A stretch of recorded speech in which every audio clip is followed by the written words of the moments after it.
Yes, guys, welcome back to La PIñA Rosa. Of course, the show where myself and Ten here talk about Palermo and Deportivo. Of course, our other clubs outside of Spurs and Newcastle. Two clubs that, if you missed the last show, we explained, where our attachment, where our connection comes from for both these clubs. So if you haven't already, go and check that out where we kind of go into more detail. But yes, we are very passionate about these clubs, just as much as Spurs and Newcastle, of course. Just a quick recap: both of us having connections. Me with Italy, Ten here with Spain, and from various parts, of course. Deportivo and Palermo are our clubs, so should be another good show. Obviously, Palermo have now started the league. Deportivo played 2 league games now. Both clubs have been active in the transfer market since the last show. So there's quite a lot to talk about today, actually. Of course, Ten, welcome to the show. This is, of course, being streamed on both our channels. So please like both streams and subscribe to both channels if you haven't already. Get all your thoughts on everything we speak about in the live chat as well. But Ten, welcome as always. How are you? How are you doing? Yeah, I'm doing good, obviously. With Deportivo, obviously we'll discuss them in today's live show, but obviously, not just Deportivo, but also Newcastle.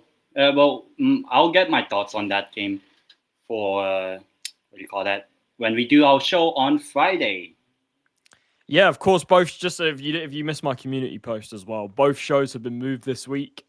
This one originally supposed to be on Monday. It will be back to normal from next week, but we're doing it today because of a Liverpool game that Ten had to go through, and we're doing it on Friday because of the Spurs Champions League. Newcastle Year of the Bird on Friday because of the Champions League draw. So stay tuned for content surrounding that. Big up to Scott joining the chat as well. Big up to Scott. Great to see you in here every single time. And the other guy, look, it is what it is. We're we're all here. We're all here. But I guess where do we start? I think we'll start with Deportivo. You said that you've been busy in the transfer market. Kind of since before we get into the games of both clubs, kind of what's your thoughts on sort of the players you've brought in? Because I think you've brought in somebody since the last show. So what's your thoughts on the new signing that you guys have made?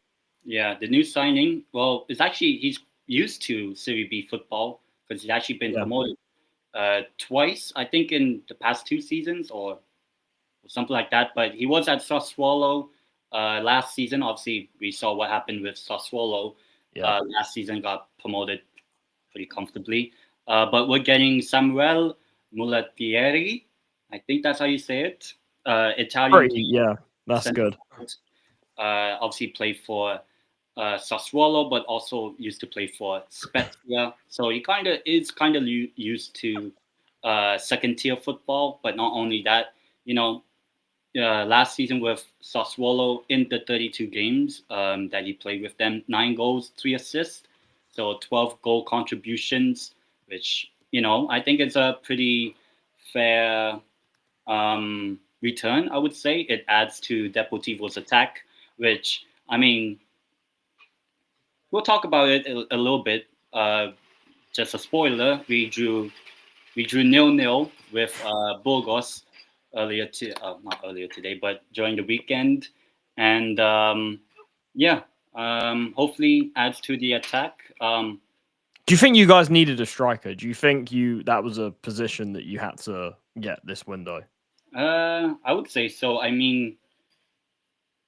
Like Deportivo, when it comes to certain games, like for example, the game against Burgos, maybe sometimes if we had a striker that would help out Zakaria and all that. Oh yeah, Zakaria, that's the guy you've got at the moment up there. Yeah, from I believe Netherlands, Morocco, or something, and obviously he's been okay, but not like amazing. So hopefully someone that has a little bit of experience of second tier football, but not only that, actually getting a team promoted would hopefully help. And it seems like he's going to be a pretty good addition to us. Obviously, our next game is against Leganes, which, if anyone remembers, got relegated from La Liga. So, a team like Leganes are a team that, if we take our chances against them, because it is away in Madrid, because Leganés is technically from Madrid. If we can take our chances in that game, then we would remain unbeaten. Because I feel like last season our inconsistency was more like we're good enough to win games, but we draw them. We are good enough to draw games, but we lose them. And if we lose, then we lose anyway. So I think having someone that has at least some experience of getting goals in the second tier, obviously different leagues, Serie B and the Segunda are different, you would say, but at least he has the experience of getting goals in the second tier. So we'll he was decent. I'm just looking at some of his stats. He was decent last season for Sassuolo. Mula Tireri. He was decent. I'm checking your transfers here. I didn't realize you signed if I've lost it here. You signed as well. You signed the left back from Cremonese. Quagliata.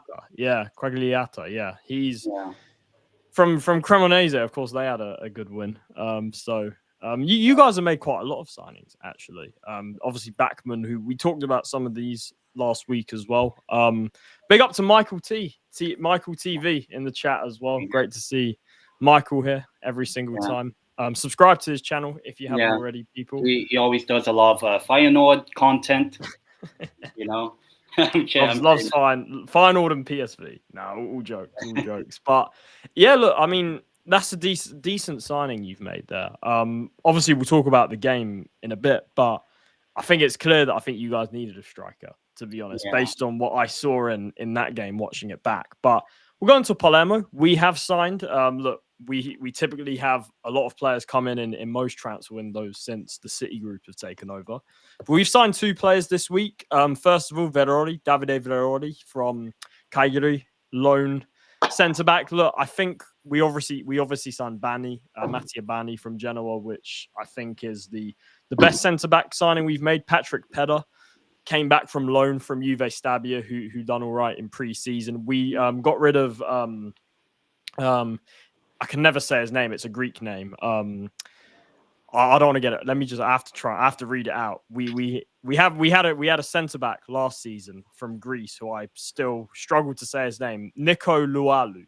It's a Greek name. Sorry if there's any Greeks watching that I'm butchering this pronunciation. But yeah, he's joined Barry. He was quite frankly awful for us last season, like really bad. So we needed upgrades on centre backs alongside Ceccaroni and Diakite.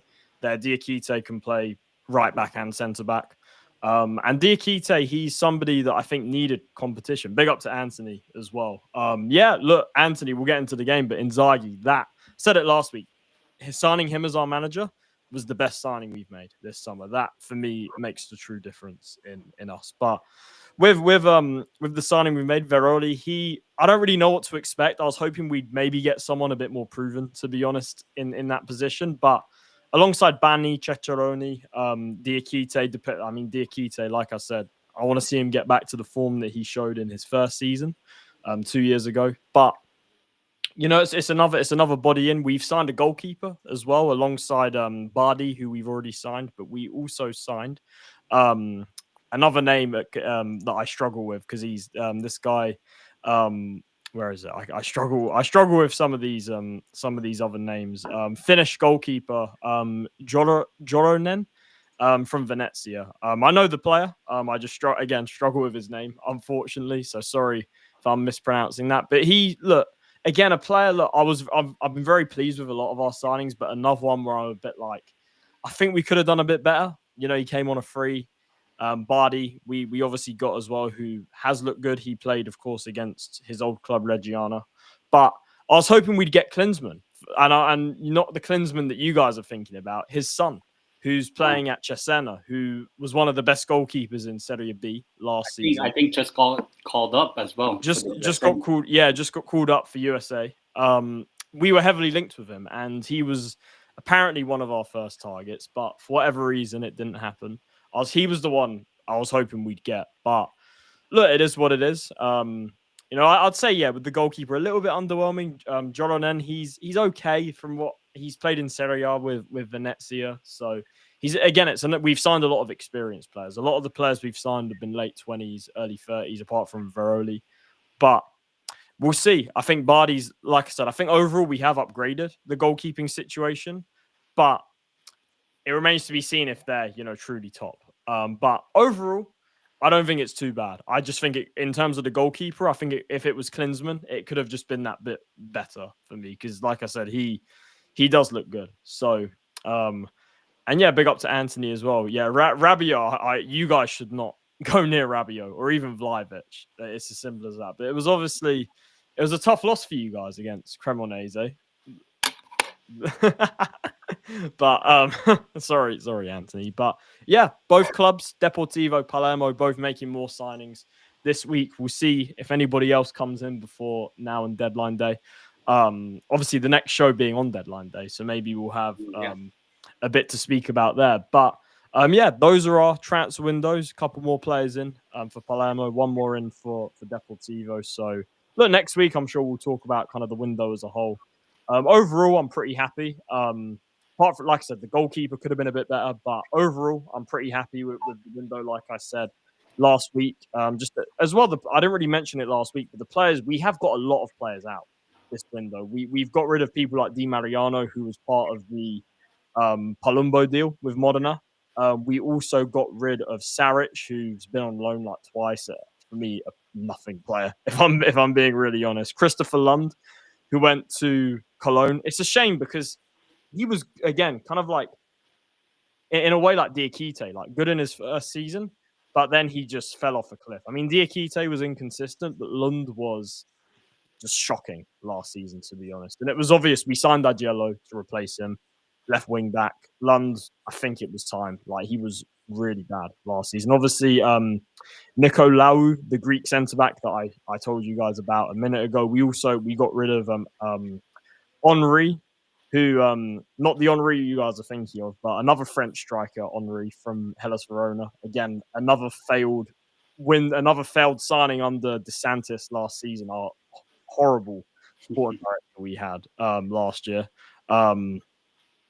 And who else? I think that's about it, really. Players that, Des Blanches went on loan, promising goalkeeper there. Butaro joined Foggia, a player that's been with us for quite a while. Adero, who we had, has gone on loan to Cremonese. We had him on loan from Como last season.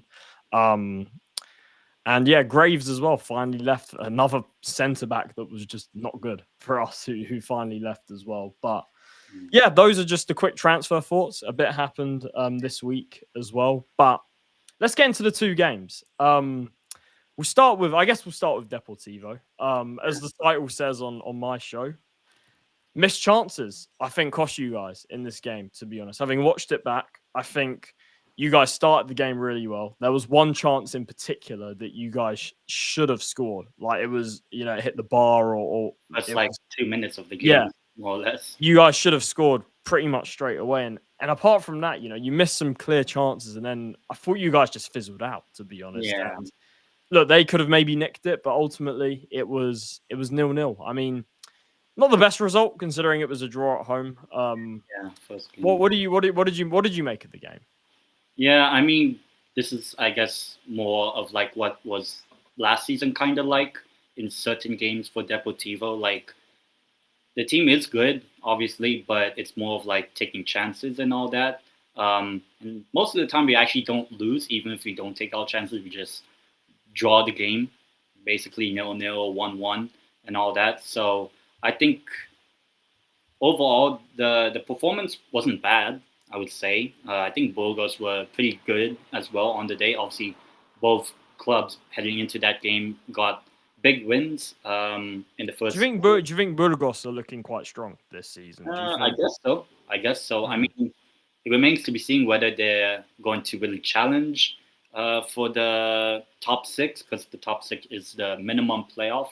Obviously, top 2 being the spots to get into the into La Liga. But it's still pretty early because at least for Burgos, I mean, apart from Deportivo, their opening game was at home against Leonessa, who just got promoted to the Segunda. So, and they beat them like 5-1, and like I think there was a red card in the first like 2 minutes, and a goal for Burgos in the 5th minute or something like that. So I think it's still kind of early to judge Burgos. I kind of have them a little bit of a mid-table type of team, but a good start for them. As for Deportivo, I think there's a lot more pressure than Burgos have. Obviously, Deportivo want to get back into La Liga, and the sooner the better. Obviously, I think overall for Deportivo in that game, it was pretty much just like a little bit of frustration that didn't score one of the chances that we had throughout the game. And yeah, I mean, there wasn't really much apart from just both teams having their chances. But yeah. As you got, yeah, I've just got the 2 lineups here. I mean, what did you obviously you'll know a lot more about your team than me, but kind of what did you make of your lineup for this game? Obviously, it's given man of the match to Lulero there. So, what did you make of this? Yeah, I mean, the back line wasn't bad, obviously, in the game. Obviously, it kept a clean sheet. And, if you want take away the when we beat Granada in the opening game, 3-1. Background noise, sorry guys. Yeah, and it's very hot as well. But we haven't actually conceded badly in the first 2 games of the season, because the only goal we conceded was like a very good goal in the Granada game, which we won. Whereas this game, I think, Deportivo were okay. Obviously, you look over there, Yeremai, the number 10, 5. So, to me, that looks like he was sort of playing out of position a bit, because he's obviously naturally a left winger. Yeah. Yeah. I think, maybe that. I mean, do you guys usually play this formation, kind of the 3-4-1-2? Not really, but I think obviously new manager. I mean, both of our teams have new managers, but new manager maybe adapting to a new style as well. Obviously, some new players coming in like Gomez, one of the center backs. Luero was good, but the main sort of attack of Mario Soriano, Yeremai, and Zakaria, the front 3, you would say, were there last season, and all that. So I think overall, not the best performance, but not the worst, I would say. Oh, and how do I switch it up? Trying to. Yeah, what have I done? There we go. Yeah, better. Yeah, just like I said, I watched the game back, sort of the highlights. It just sounded like you guys were just frustrated, to be honest. Like you guys, it was just one of those.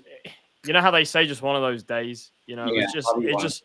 Like I was watching it back. Obviously, I didn't watch it live, but I was watching it back, and I was thinking, like, you guys, it felt like your build up was pretty good. I thought with the sort of obviously, I know Spanish teams are usually like that with the way they play in Spain, but I thought you just lacked end product, and so did Burgos, to be fair. But I think it was a winnable game, to be honest, being at home. And so kind of, is that how you feel? Kind of just a bit, is that just a frustrated sort of 2 points drop situation for you? Yeah, I guess so. But I guess it's pretty early in the season. Yeah, there's 2 games. So I think probably have to judge probably around like end of October maybe, and see where Deportivo are at. If Deportivo are in a good position by the end of October or even September, next month.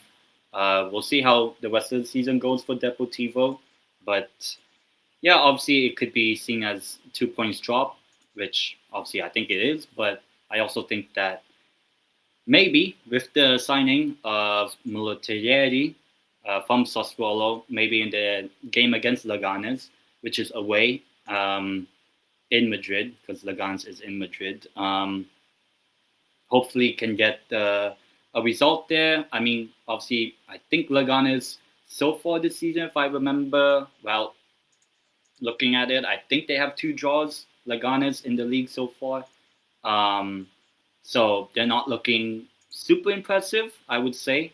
I mean, Yeah, so it's kind of you look here. These were your stats and kind of your shots. You guys had 10 shots. A lot of them here from inside the box. I know there was quite a few blocks on them, but I think that's the most disappointing thing that you didn't make the most of these sort of chances. yeah, and I think overall it was more of just like both teams probably lacked end product at the end of the day, and probably both teams did pretty well defensively. I think obviously if Deportivo scored in the first like 2 minutes of the game with that chance, maybe it would have been a whole different story and all that. Would have been a good way to open up. So I think time will tell probably in the next few games, see where Deportivo are at. Because I think and I hope Deportivo are at least minimum in the playoffs by the end of the season. But we'll have to wait and see how it goes. Well, look, it's only 2 games. You can't really look the table. Look, we'll look at the tables, but you can't really read into it. It's 2 I games. think the only teams right now that you can kind of just be like, okay, you can understand at the top 2 or the current top 2 are obviously Valladolid, yeah. Relegated, they're pretty good in the second tier. Whereas Santander, past couple of seasons, they've been, really pushing to get into La Liga now. 2 seasons ago, they just missed out on the playoff, like on the final day. And then last season, they lost in the playoff semifinal. So I think it's pretty early of the season to call, and obviously Deportivo in 8th alongside Las Palmas, which I did watch last night because it was actually happening during the Newcastle game. So it kind of calmed me down at least, unlike Strasbourg Steve if he's watching. Big up, Steve. And Las Palmas got a big win, like 3-1, but it was like 3-0 obviously in that game. But yeah, overall for Deportivo, it wasn't the best performance, but it's a performance that you can look at. Okay, maybe can improve. And the good thing is we're not Real Zaragoza, at least, because they've lost both They're games. a big club as well. They're having serious issues right now. Yeah, they're like, I don't want to say that they might, but it could happen that they could get relegated to the 3rd tier. Like, they've been a bit bad and all that, but we'll see. Obviously, after the Leganes game, who's your next game? Leganes away, and then obviously I know, but they haven't had the best of starts. Yeah, so maybe you're playing because obviously they're going to be one of the favorites to get promoted. So maybe you guys are maybe playing them at the right time. Yeah, especially away as well at their ground. Yeah, this might be a good time to play them, just based on the way they've started.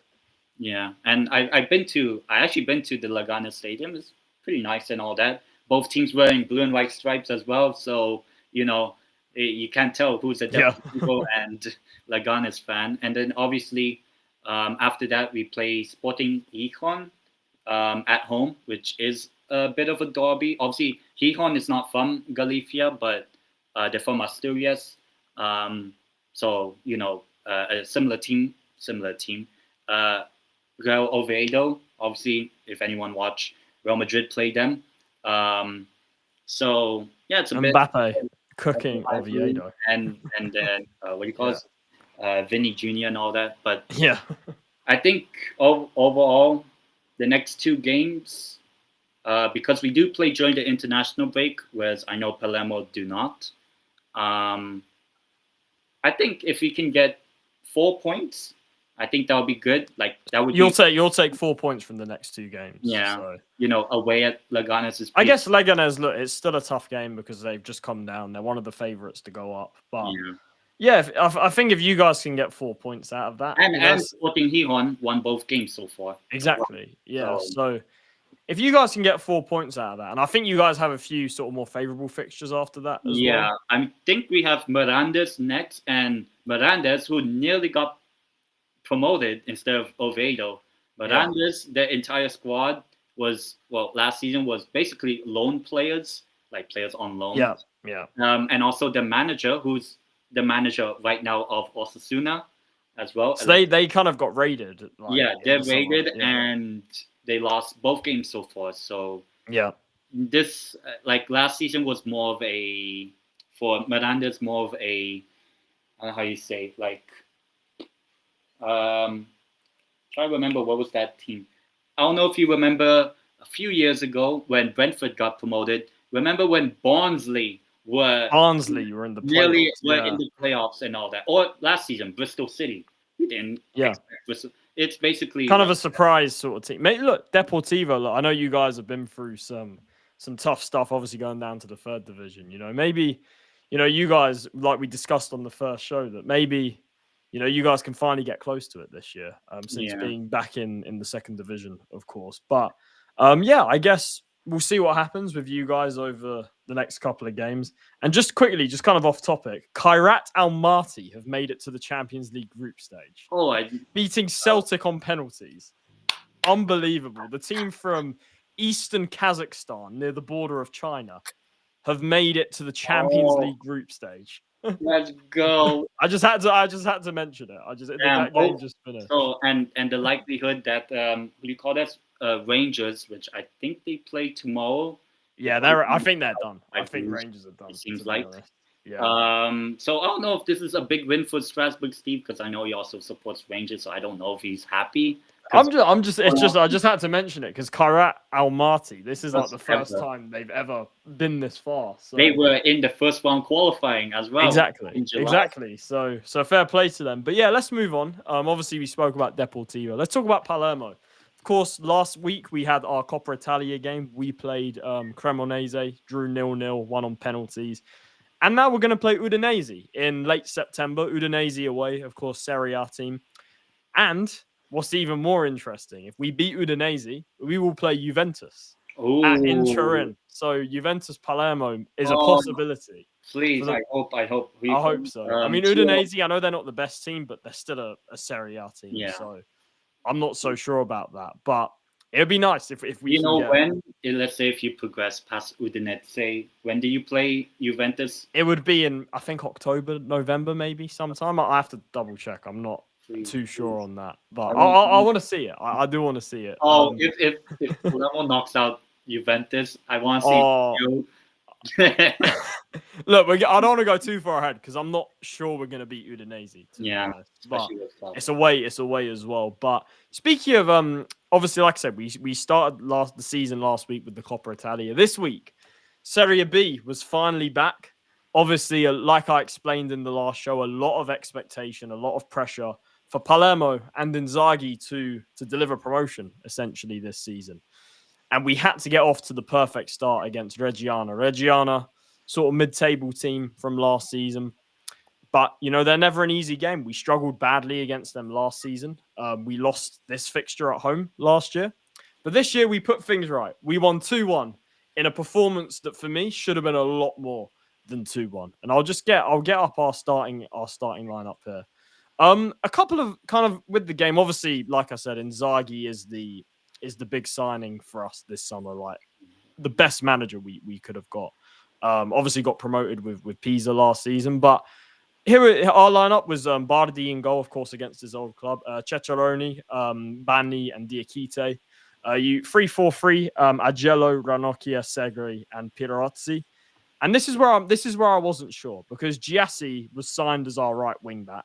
Obviously, Pirozzi we'll talk about because he had a lot to say in this game. But Giassi playing on the left wing, I didn't really like that idea. Brunori, the man you see on the thumbnail, our captain, naturally a striker, but playing on the right to accommodate Poyampalo up front. Now, I wasn't sure about this because I would have preferred to maybe have seen Brunori, Poyampalo as the two with Palumbo, who was on the bench for this game, in behind them, because obviously Palumbo was our number 10 signing this summer. So I was a little bit, I was questioning the front three. I thought it lacked a bit of balance, to be honest. Brunori, I've never really liked it when he's played on the wing. He's more of a sort of, he's the guy you want sort of to kind of drop deep. He can sort of be a bit of a playmaker. Poyampalo kind of being your number 9 up there. So I would have rather have gone for a front two personally, but ultimately, Inzaghi, look, I'm not going to question it too much because this man, he's hopefully going to be our savior this season, and he is, for Serie B, a top manager. And obviously, we, as a lot of you guys will know, Anthony, if Anthony's still here, obviously Milan legend, Pippo Inzaghi, one of the best strikers of all time in Italy. So I'm glad he's our manager. But yeah, like I said, that lineup, apart from the front three, I was pretty cool with it, to be honest. I was pretty content with it. In terms of the game, look, obviously it finished 2-1. We took the lead. We thought we had the lead. Sorry. Brunori scored, but it was offside. Unfortunately, it was the right decision. And I thought, to be honest, I didn't think we started the game particularly well. I thought we looked a bit rusty in possession. I thought we gave the ball away a bit too easily. But I thought the longer, apart from maybe a first 10, 15 minutes or so, I thought we really dominated this game. And you can see from the momentum bar here. I know it's SofaScore, so it's, it doesn't really always tell the full story. But you look at that. Yeah. Their goalkeeper, Motta, got man of the match. 10. Look, 10, rated 10. This shows you how one-sided this game was. Obviously, Poyampalo gives us the lead. And what we were doing is we kept crossing it. Nobody was getting on the end of it. Their goalkeeper made a couple of really good saves. But eventually the goal came. Poyampalo, of course, the main man. I call him the Haaland of Serie B because that's what his record is in this league with Venezia, of course, most notably. Gives us the lead. And it was a dominant performance. Obviously, they scored. They equalized Tavsan, but it was a deflected goal for me completely against the run of play. And luckily, unlike the team last year, and this is where the difference was for me, because yes, we should have won this game by a lot more, and 2-1 was probably a bit closer than I would have liked. But the key difference for me was our team had the desire. When they equalized from nothing, instantly pulled it back. And 10, I don't know if you saw the highlights, but if anybody hasn't seen this assist, Jacopo Segre, this assist that is naughty, that assist. Literally a back heel in the air. And then Pirozzi, our right wing back, who for me was the best player on the pitch, cuts in, finishes it on his weaker foot in off the post. And we go 2-1 up. And look, after that, we had more chances. Poyampalo, I thought, could have had another goal. But ultimately, look, Reggiana, they had one moment where they wanted handball for a penalty, but it went out of play. But ultimately, the game ended 2-1. A dominant performance for me. Overall, exactly what I wanted to see for the first game of the season.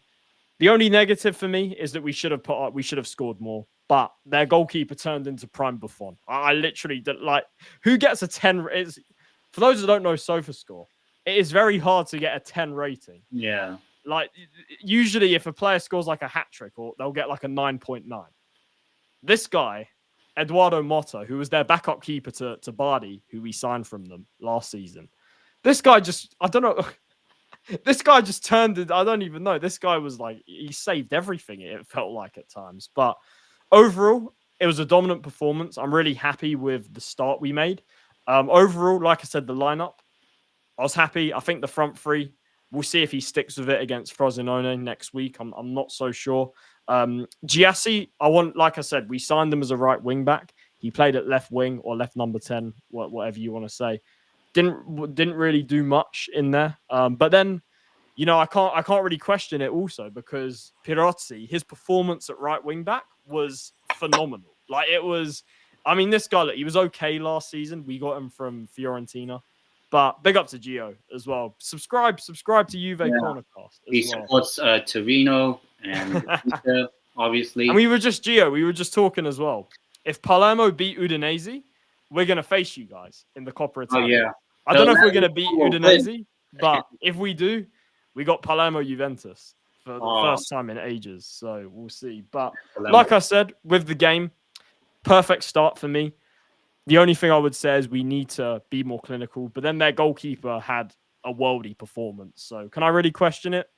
Look, you can see sort of both sides to it.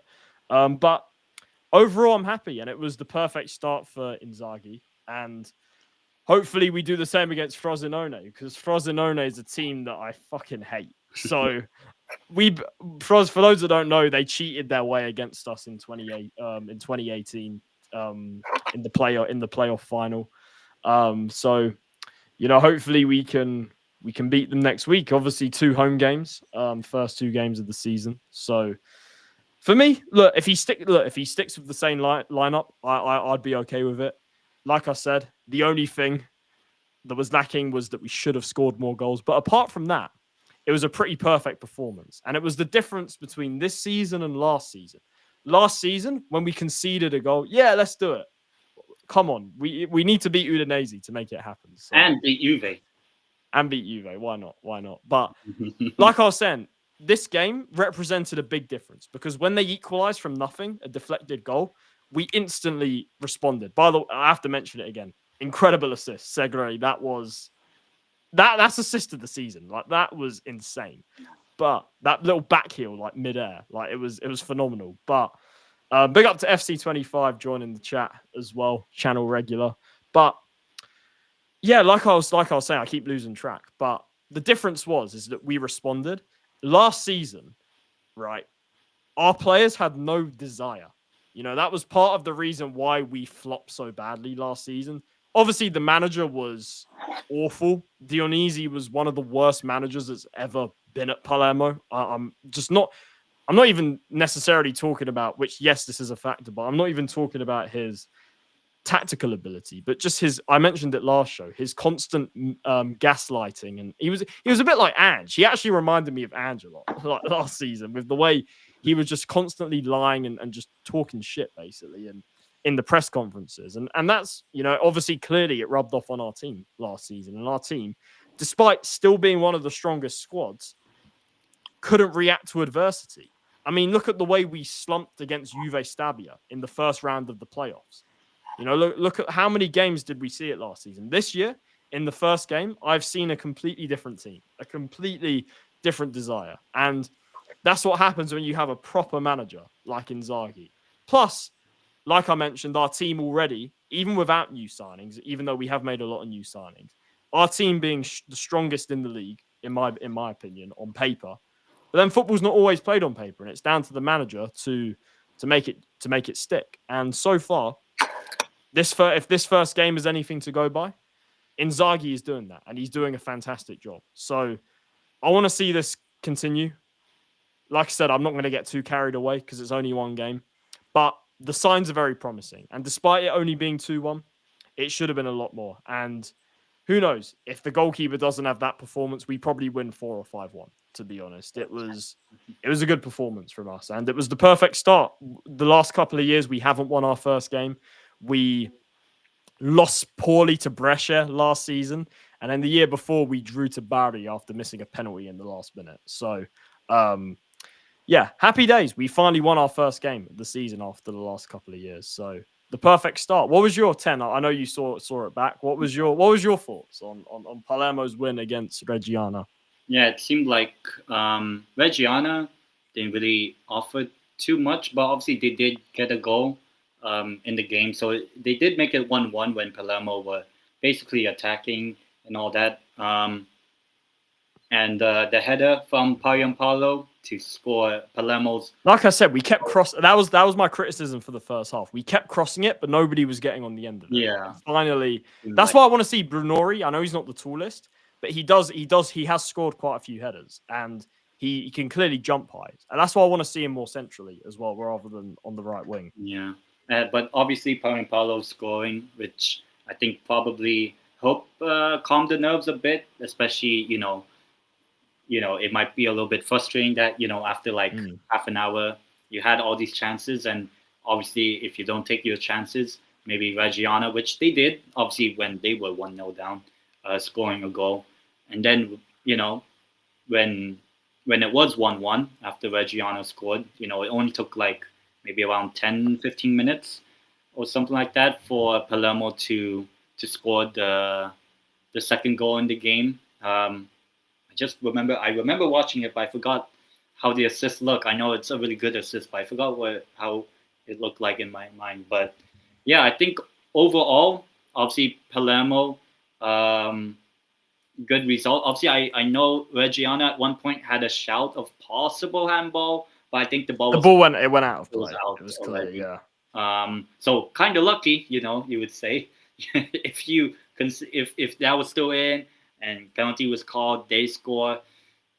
Maybe considering how good Mata was in that game for Reggiana, maybe you end up drawing this game. So maybe a few centimeters will change the course of the game. But it does show the game, the performance and all. It does show a lot of promise, and obviously you kind of have to carry it into the next game against Frosinone, one of the biggest clubs in the second tier of Italian football. Now, Frosinone can get stuffed, honestly. They can get stuffed. But yeah, I think overall, and it is at home as well. So, kind of building up the momentum of the season because you haven't played away. Well, that you probably saw it on the highlights. Obviously, I saw it when watching the game. That atmosphere was... Yeah, it seemed like, That's what we need to do. That's Palermo. When our fans are on it, it's one of the best in Italy.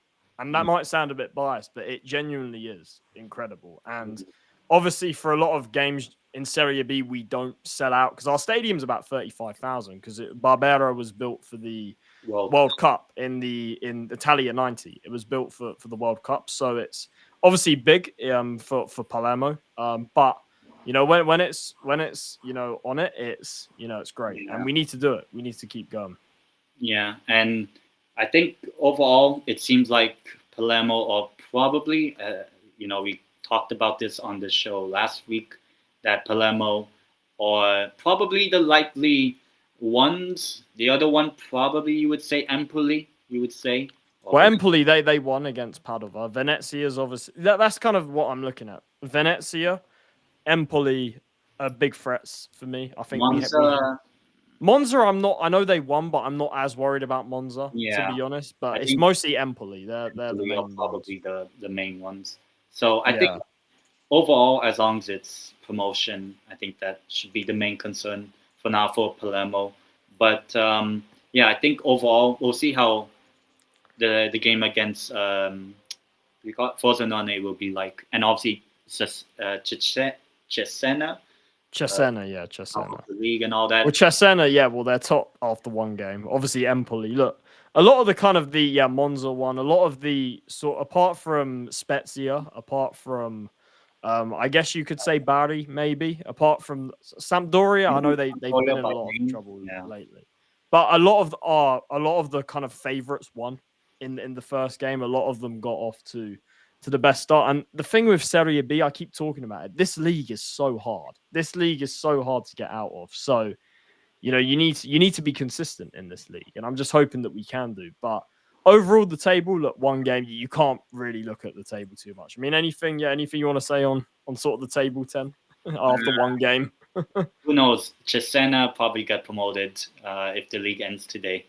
Stop. They'll be saying stop the count. Yeah. But I think overall, when you think about the quality, you would say Palermo, Venezia, Empoli should be the top. Well, I'll tell you something about Venezia. We're playing them on the last game. Oh yeah, I saw the last game. Yeah, and Paulo's old team. Yep.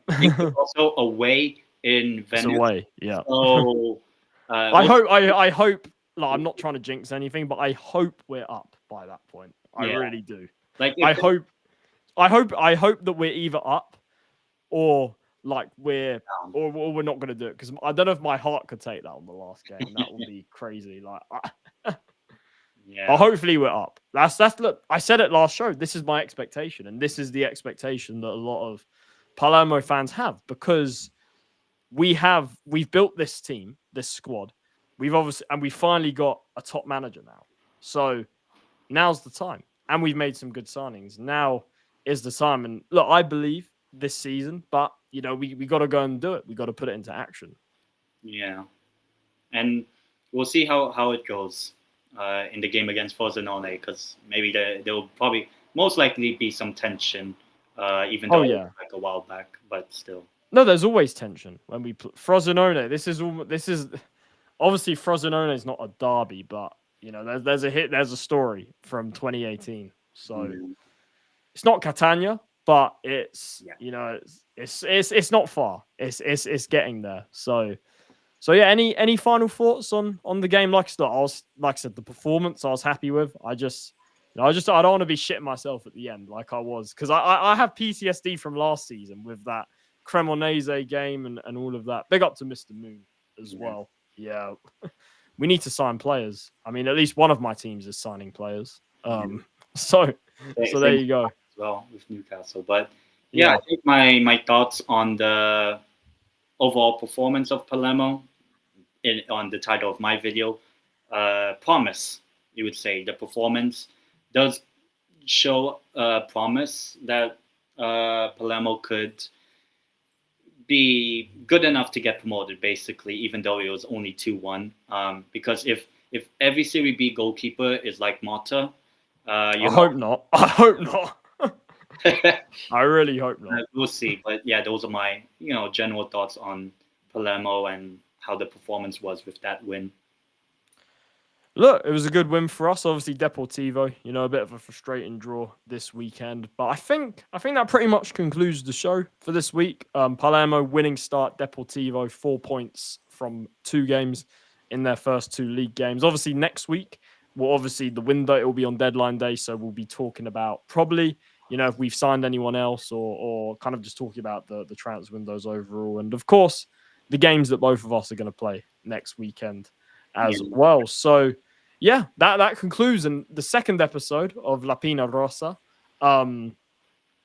Another good episode. I like this show, to be honest. I like talking about these two. It's a lot more calmer, I guess, compared to because when we do Year of the Bird, when we did our Year of the Birds, it was mostly you. And I went on a massive rant about Ezra like 20 minutes. Show. But that show, guys, will be back on Friday this week after the Champions League draw. So that will be the next live show on this channel. So stay tuned for that, 5 p.m. UK time on Friday. And then next week, this show will be on Monday, 8 p.m. UK time. And Year of the Bird, Spurs Newcastle show will be on Thursday, 5 p.m. So we'll go back to the normal schedule. We'll be back next week. But yeah, 10, thanks for coming on. Any final thoughts before we close out? I mean, obviously looking forward to who gets Kairat Almaty. Kairat, yeah, we mentioned it mid-show. They've qualified for the champ. I had to mention it because it happened during the show. It won on penalties. Unfortunately, Dyson Maeda missing the crucial penalty. And right now, Paphos 0-0 against Red Star as we Champions League qualifiers tonight. Yeah, and Paphos at the moment, if it ends right now, they also qualify. And actually, even though it's very non-Deportivo or Palermo related, since Kairat have made it to the Champions League phase, Newcastle United are not the lowest ranked. Wait, were you guys actually the lowest ranked team? Yeah. What, you were ranked lower than, I don't know, out amongst the league teams, not of all of Europe, but amongst the league. Yeah, but the league teams. But I mean, were you ranked lower than who's there? USG, yeah, like those. Are you ranked lower than those guys? Yeah. That's crazy. And all that. Like the team above us in terms of that would be Athletic Club, actually, because Athletic Club only played in Europe only last season and all, so their coefficient's not as good as Villarreal or whatever. But which reminds me, that will be the next stream on the channel. I think we're going to do some dual streaming with maybe with Liam from the Bayern View. Big up to Liam. Whoever else joins that show, we'll see. But we will, either way, we will be streaming the Champions League draw 5 p.m. on Thursday. That's why we've moved Year of the Bird to Friday. So that will be the next show. My apologies. Yeah, and looking forward to it. Obviously, probably not the show to talk about the Champions League draw, but maybe we'll see which, maybe in 5 years, imagine if Deportivo La Coruña and Palermo are in the Champions League or even just like Conference League. Well, listen, what I always say about Palermo is that everyone's talking about Como right now, and rightly so with what they're doing. But I'm telling you, if we can get ourselves in Serie A, we're another Como. I feel like we are. Look, we don't know for sure because Citigroup. Look, we don't know if they're gonna want to push further. Look what's happening at Girona. That's my worry. So we'll see if they want to. Because look, obviously the goal is to get to Serie A for us. But what I want to know is once we get there, I'm hoping we get there this season. Hopefully it's not too long I have to wait. But I'm saying once we get there, obviously the first season it will be about staying up. But I'm just hoping in the long run, the City group don't settle for just be, staying up every season. I hope that we sort of push on, and I believe we will, because it's the City group. We've got money and stuff, so I believe we can. It's just whether we can get the recruitment right, if they're willing to do that for Palermo, because obviously Girona have had a few issues this year. So that's going to be the big question. We'll have to see, but obviously the immediate goal, full focus on that, is get to Serie A, and I'm hoping we can do it this season. So. We'll see. I'm thinking very far ahead. But we are going to wrap up the show here, people. Subscribe to both channels, Charlie's Take and 10x10. Hit a like on both streams. Get 10 to 1,000 subs as soon as possible. And I'm like 9 subs away from 700 at least. We're at least get them to 700. I guess. Maybe this week with the Champions League draw and all that. But looking forward to, I guess, potentially do streaming and all that for that, and obviously probably a little bit of a very long show on Friday. Because I'm sure, look, the way it's going with both our clubs, obviously you guys had that result yesterday. But for me, it's good in terms of results. But in terms of transfer window, it's an absolute piss take. Yeah. So we'll see, in the next 3 days how our transfers go. Because it is, next time we do this show would be probably on that. Well, we will be this show. The next episode of this will be on deadline day. Yeah. So looking forward to seeing how both. Look, all I'm gonna say on that is that only one of my teams, Palermo, knows how to sign players. That's all I'll say. And Deportivo did sign a striker. Where's Newcastle's? Exactly. So both our other teams are more serious than our Premier League teams. So it's as simple as that. But yeah, we're going to wrap it up here, people. Subscribe to both channels if you haven't already. And we will see you guys in the next one. Take care. Juventus will lose